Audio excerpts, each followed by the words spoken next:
Yungpi Yola Amichahtpü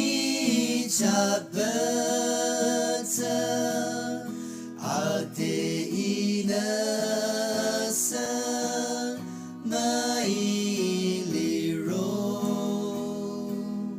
Lete ningtang hate yotano Abagana sakanyang sere Karana saro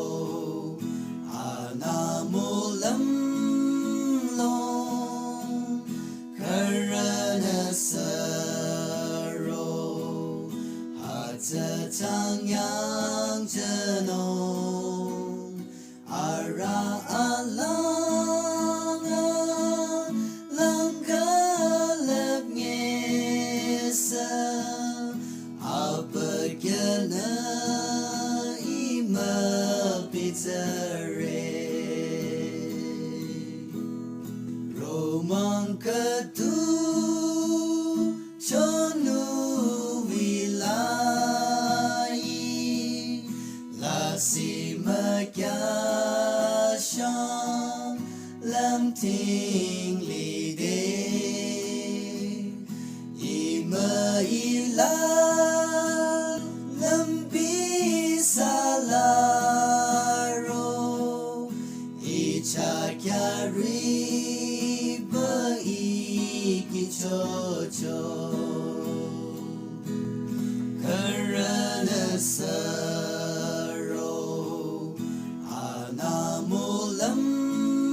long Karana saro hatatang yang janong Ara alang langkalap ngesa Abagana